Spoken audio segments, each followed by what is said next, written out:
बैसाख शुक्ला प्रतिपदा 2089 रविवार का दिन 1 मई 2022 प्रातः के 7 बज गए हैं। ब्रह्म मुहूर्त चल रहा है अभी। हवाएँ बहुत ही शांत हैं। रात के तूफान की बानगी चारों तरफ दिख रही। मित्रों, स्थान बदल कर बैठा हूँ। तो ये तीसरा सत्र आज का। आज मेरे बच्चे का जन्मदिन है, तो मैं उसी को स्मरण करके आपके साथ हर्षित हो लेता हूँ। मित्रों, उसके भी जन्मदिन जैसे मध्यवित्त के परिवारों में और हंसी खुशी के साथ सब लोग आते हैं, और बचपन से लेकर के उसके हर जन्मदिन को विशेष तौर पर अब तो मनाया जाने लगा है। प्रारंभ से ही मनाया जाता रहा। मैं उसके पहले जन्मदिन पर, उसको याद है, सबको याद है, मैं दिल्ली में था अनपेक्षित रूप से, और इधर घर में फंक्शन चल रहा था, सब मेले खेले चल रहे थे। किसी को उम्मीद नहीं थी कि मैं आऊँगा, और मैं आकर खड़ा हुआ। मेरे बच्चे को अब भी याद है, 1 साल का था वो, कि मैं सफ़ेद सफारी सूट में फ्लाइट से उतरा और उतर कर सीधा उसमें शामिल हुआ, उसके फंक्शन में। तो इस प्रकार से, और उसके कई सारे फंक्शन जो मेरे बिना भी हुए हैं कालांतर में, कई सारे। मैं तो चूँकि बाहर भटकता रहा हूँ और कई सारी बातें हुई हैं, तो वो जो भी हुआ है मित्रों, जो भी चला है, तो उसको मैं विशेष करके अभी जो प्रसंग ले रहा हूँ मित्रों, कि हायर सेकेंडरी उसने नौपानी स्कूल से की, हायर सेकेंडरी उसने जैन विद्यालय से की। नौपानी स्कूल तक में शायद 8वीं 9वीं तक रहा, और एक बहुत सामान्य सी छोटी सी स्कूल थी हमारे घर के पास ही, उसमें से उसके किंडरगार्टन या वो शेषवी शिक्षा बनी थी। तब साइकिल थी मेरे पास, साइकिल से उसको लाना ले जाना होता था। उसी के योग से मोटरसाइकिल आई, उसको मोटरसाइकिल का शौक़ रहा, तो मुझे बहुत कहता था, पापा मोटरसाइकिल चलाओ। तो मैं उसको आगे बिठा करके और उसके हीरो की तरह और खूब उड़ाता था मोटरसाइकिल, सुनी सड़कों पर उड़ाता था। उसको मज़ा आता था, उसको बहुत स्पीड से मज़ा आता था। वही स्पीड उसने पकड़ ली, वही स्पीड पकड़ ली। मित्रों, कैसे संस्कार काम करते हैं। उसकी स्पीड ऐसी है कि कोई भी दंग रह जाएगा। आज वो जिस ढंग से, जितनी स्पीड से और ऊंचाइयां छूता है, और कलकत्ते की अच्छी अच्छी कंपनियों पर वो छाया हुआ है। वो ब्रांड एम्बेसडर है, ब्रांड मेकर है। Brand maker, ambassador, brand maker. Ambassador छोटा होता है, वो ब्रांड बनाता है और उसको लंबे समय तक सींचता है, नया नया सोचता है। खाली मान्यवर अकेला नहीं है, मान्यवर मोही अकेला नहीं है। मान्यवर के तो पूरे जैसे एक परिवारी जन ही हो गए हैं सब। मान्यवर मोही के सारे लोग मेरे एकदम अपने निकट एकदम परिवारी जन की तरह हो गए हैं। मान्यवर के दिए फ्लैट में, और हमने ये सारा जो है वो मान्यवर की कृपा से ही हम आए हैं। तो अभी मैं कृपा कहूँगा और उसने सुन लिया अगर, तो उनको भी लगेगा कि मेरे प्रति, मेरे बच्चे के कारण से सबके मन में एक अतिरिक्त आदर हो गया है, जिसका मैं अधिकारी नहीं हूँ मित्रों।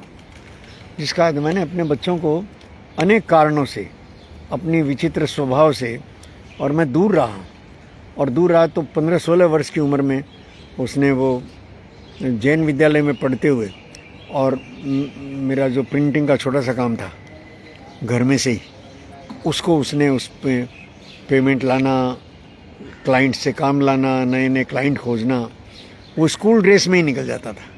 और सुंदर था, प्यारा था। दाढ़ी मूछ तो अभी भी उसकी कमी आती है 42 साल का हो गया, अभी भी वो 20-22 साल का छोकरा दिखता है अभी भी। तो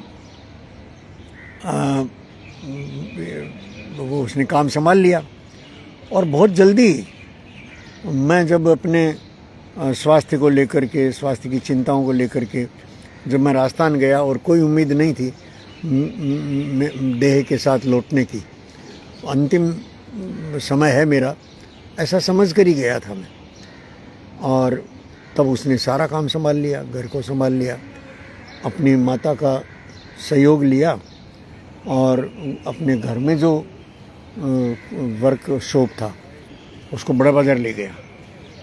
बड़ा बाज़ार में बड़ी बात है, बहुत बड़ी जगह है, और उसने अपने बल पर ली और उस समय मेरा कर्ज भी चुकाया। 2-2.5 लाख का कर्ज था मुझे बिना बताए चुकाया। मुझे बहुत लंबे समय बाद पता चला कि मेरा कर्ज तो उसने चुका दिया काफ़ी पहले ही। गौरव बोध होता है मित्रों, अभी भी मैं उस थ्रिलिंग को कि जब संतान जो है वो पिता का कर्ज चुकाए, पहले कर्ज चुकाए, उसके बाद उसने अपने घर में सारा शुरू किया। बहुत बड़ी बात है मित्रों, बहुत बड़ी बात है, बहुत होता नहीं है ऐसा। तो वो उसने 20 साल की उम्र आते आते तो उसके पास सारे सूत्र आ गए, अधिकार आ गए, और वो तय करने लगा। उसका पेमेंट स्केल देख करके मैं उस समय दंग रह जाता था। गलतियां भी हुई, अजीब अजीब गलतियां हुई। एक किस्सा सुनाता हूँ। हमारा एक संगठन है कल्याण आश्रम, तो कल्याण आश्रम की एक पत्रिका, तब से हम दोनों कल्याण आश्रम के कार्यकर्ता रहे, मैं और मेरी पत्नी। तो इस योग से मेरी पत्नी के संपादकीयत्व में और प्रिंटिंग जो है वो श्रेयांश के हाथ में रहती थी। तो श्रेयांश के हाथ में रहता था कि बेस्ट कागज़ दूंगा, तो बेस्ट कागज़ वो बॉन्ड खरीद लाया, बॉन्ड पेपर खरीद ला करके उसने उस पर कल्याण भारती छाप दी। अब देखिए मज़ा, अब वो बॉन्ड पेपर ले आया तो, और उसी रेट में, उसने ये परवाह नहीं कि रेट नहीं बदलेगा, ये वो जानता था। मैं लाता था मेपली तो, और काफ़ी रेट का फ़र्क, काफ़ी फ़र्क। और इस बीच उसने उसमें कोई चित्र आते थे, तो चित्रों में उसने रंगीन पृष्ठ शुरू कर दिए लगभग उन्हीं दिनों, और रेट नहीं बढ़ाए, क्योंकि उसने देखा कि मेरी माँ के जिम्मे है ये, तो इसका यश मेरी माँ को मिलेगा। और वो चुपके से ये कल्याण आश्रम को तब से, और कल्याण आश्रम की पत्रिका आज भी संपादक की किसी का हो, अभी तो मेरी पत्नी का ही है, पर किसी का भी हो, प्रकाशन हमारे यहाँ से होता है। तो ये समीकरण श्रेयांश अब तक निभा रहा है। मैं जानता हूँ, वो जानता है, इतने वर्षों से कल्याण आश्रम से कोई कमाएगा तो प्रश्न ही नहीं है, मैं उल्टा उसमें जाता है। और ये हम सब के लिए प्रसन्नता और गौरव का विषय है। कल्याण आश्रम जैसी संस्था जो वनवासी सेवा का सबसे बड़ा प्रतिष्ठान है, और कलकत्ता उसका शहरी केंद्रों में सबसे पहला केंद्र है, उसमें मेरी पत्नी का और मेरा योगदान तो, मान लीजिए मैं तो बहुत कम टाइम टिका, मेरी पत्नी का योगदान तो सबको दिखता है, मेरे इस बेटे का योगदान दिखता नहीं, किसी को दिखता नहीं। मेरा बेटा ही तो चला रहा है, मेरा बेटा ही चला रहा है, उसकी सुंदरता, उसका सारा कुछ, और संगठन की मर्यादा में। अब देखिए वो बॉन्ड पेपर जब गया संगठन के पास, तो संगठन ने कहा नहीं, हम इसको स्वीकार नहीं करेंगे। क्यों नहीं करेंगे? बोले उतने पैसे में, जितना पैसा हम खर्च कर सकते हैं उतने पैसे में ये पेपर नहीं आ सकता, नंबर 1। और अगर हमने एक बार दे दिया तो अगली बार से फिर इसी पेपर की अपेक्षा होगी कि वो पेपर अच्छा था, वो पेपर दीजिए, वो पेपर दीजिए। तो हम समाज से प्राप्त पैसे का इतना दुरुपयोग नहीं कर सकते, तो हम इसको स्वीकार नहीं करेंगे। मेरे बेटे ने उसको 2.5 रुपये किलो में बेच दिया और नया छाप कर दिया।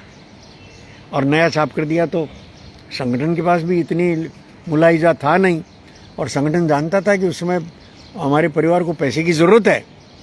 संगठन जानता था कि मेरा योगदान जीरो है, मेरा योगदान जीरो है, सारा श्रेयांश की कमाई से होता है और स्नेहलता के और उसके सुपरविज़न में चलता है।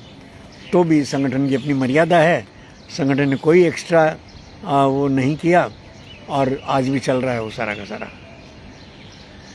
मित्रों, ये जो समीकरण है, इस समीकरण को संभालना, और चुपके चुपके, नहीं तो इसी को याद करके आदमी अटका रह जाए।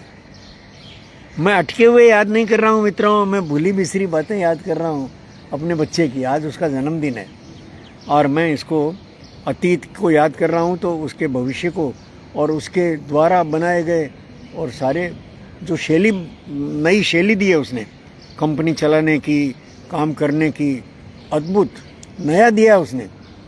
मैं ये जो नया दिया है उसकी चर्चा अगले सत्र में करता हूँ मित्रों, बने रहिए मेरे साथ। नमस्कार।